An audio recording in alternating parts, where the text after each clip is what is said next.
ኦሮሚያ ምድር ላይ ኦርቶዶክስ መኖር አልቻለም። ተሰደዱ ክርስቲያኖች። ለምን? ዜጋ አይደሉም። ማመን አይችሉም።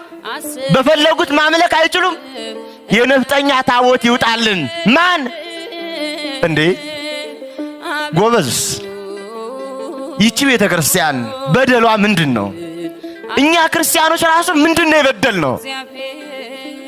ምንድነው የበደልነው? ዝም ማለት፣ መረጋጋት፣ እንዳበሩት አለማበድ፣ ሀገሬ ህይወቴ ማለት፣ ታሪኬ ማለት ወንጀል ነው። ይሉናል፣ ዝም አለ። ያቃጥሉናል፣ ዝም አለ። ይፈጁናል፣ ዝም አለ። ያፈራቅሉናል፣ ዝም አለ። ዝም አለ። በጅምላ ቤተክርስቲያን ያቃጥላል፣ ዝም አለ። እስኪ ልጠይቃችሁ ኦርቶዶክሳውያን፣ ይሄ ህይወቷ ቤተክርስቲያን አንድነቷ ዝም አሰኛት ህይወቷ እንጂ እንደባለጉት ብንባልግ እንኖራለን ወይ? ታስታውሳላችሁ? ጀዋር ተከበበ። ማን ከበቡ? እነሱ። ለምን ተከበበ? እኛ ታረድነ እንዴ?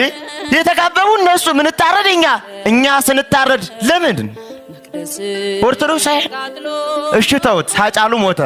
ኦርቶዶክስ ነው፣ ወንድማችን ነው። ባይሆንም ደግሞ የሀገር ሰው ነው። ሰው ነው፣ ሊሞት አይገባው። ማን ገደለው? እነሱ። ስለገደሉት ማን ሞተ? እኛ። የተቃጠልን እኛ፣ የሞትን እኛ። እንዴ አልበዛም በደሉ? አልበዛም ወይ? ቀንበሩ ከበደን። የወላይታ ሀገረ ስብከት ከአርሲ ኦርቶዶክሳውያን ጭፍጨፋ በታምር ተርፎ በወላይታ ሶዶ ክርስቲያን ሆስፒታል በሕክምና ላይ ለሚገኙ የ4 ዓመት ህፃን የመጀመሪያ ዙር የሕክምና ወጪ ማስፈጸሚያ የሚውል የ70,000 ብር የገንዘብ ድጋፍ ያደረጉ ሲሆን በብፁዕ አቡነ ይስሐቅ የተመራው የወላይታ ሀገረ ስብከት ልዑክ ህፃኑ ወደ ተኛበት ክርስቲያን ሆስፒታል በመጓዝ ቤተሰቡን በማጽናናትና ከዚህ በኋላ እነርሱ ላይ የሚደርስ ታስታውሳላችሁ? ጀዋር ተከበበ። ማን ከበቡ? እነሱ። ለምን ተከበበ? እኛ ታረድነ እንዴ? የተከበቡ እነሱ፣ ምን ታረድ? እኛ ስንታረድ ለምን? ኦርቶዶክስ እሺ ተውት። ሃጫሉ ሞተ። ኦርቶዶክስ ነው፣ ወንድማችን ነው። ባይሆንም ደግሞ የሀገር ሰው ነው። ሰው ነው፣ ሊሞት አይገባው። ማን ገደለው? እነሱ። ስለገደሉት ማን ሞተ? እኛ። የተቃጠልን እኛ፣ የሞትን እኛ። እንዴ አልበዛም በደሉ? አልበዛም ወይ?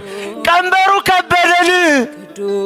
የወላይታ ሀገረ ስብከት ከአርሲ ኦርቶዶክሳውያን ጭፍጨፋ በታምር ተርፎ በወላይታ ሶዶ ክርስቲያን ሆስፒታል በሕክምና ላይ ለሚገኙ የ4 ዓመት ህፃን የመጀመሪያ ዙር የሕክምና ወጪ ማስፈጸሚያ የሚውል የ70,000 ብር የገንዘብ ድጋፍ ያደረጉ ሲሆን በብፁዕ አቡነ ይስሐቅ የተመራው የወላይታ ሀገረ ስብከት ልዑክ ህፃኑ ወደ ተኛበት ክርስቲያን ሆስፒታል በመጓዝ ቤተሰቡን በማጽናናትና ከዚህ በኋላ እነርሱ ላይ የሚደርሰው ማንኛውም አይነት ችግር ሀገረ